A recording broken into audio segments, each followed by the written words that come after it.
A banshee is a female spirit from Irish and Scottish folklore, often known for her wailing, shrieking, keeping, or screaming at night, heard by the family member of pure Irish descent, believing it as a warning of impending death of any of the members. The name Banshee comes from the Irish bean sidhe, meaning woman of the fairy mound or fairy woman. The screams also called Caoin, which means keening. A counterpart of Banshee can also be found in Welsh mythology, as the women whose screams and cries are an omen of death. It is unclear what sort of creature Banshee is. A ghost, ghoul, apparitions, or fairies. But they have been described in a myriad different ways. Some suggested she can change her appearance at will, appearing either a ghost or fairy.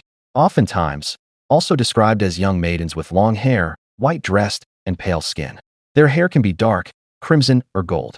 In certain accounts, she might be depicted as old crones with long gray hair. Some even claims it to be headless, carrying around a bowl of blood. Some believe she can be discerned by her eyes appearing red and puffy due to her lamenting, but some also thinks her lamenting isn't true.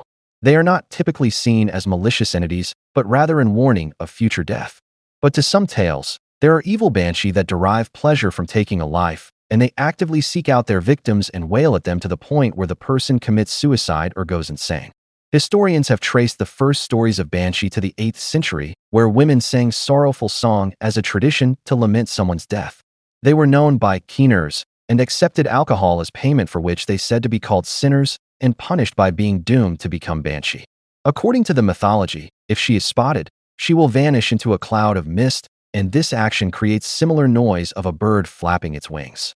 Some thinks she may be the ghost of a woman brutally murdered or wronged by a specific family, who would then find a wild delight in prophesizing the death of the family members. While some thinks she is tied to a specific family, not for revenge, but because of love, and her cries were a warning instead of a victory song.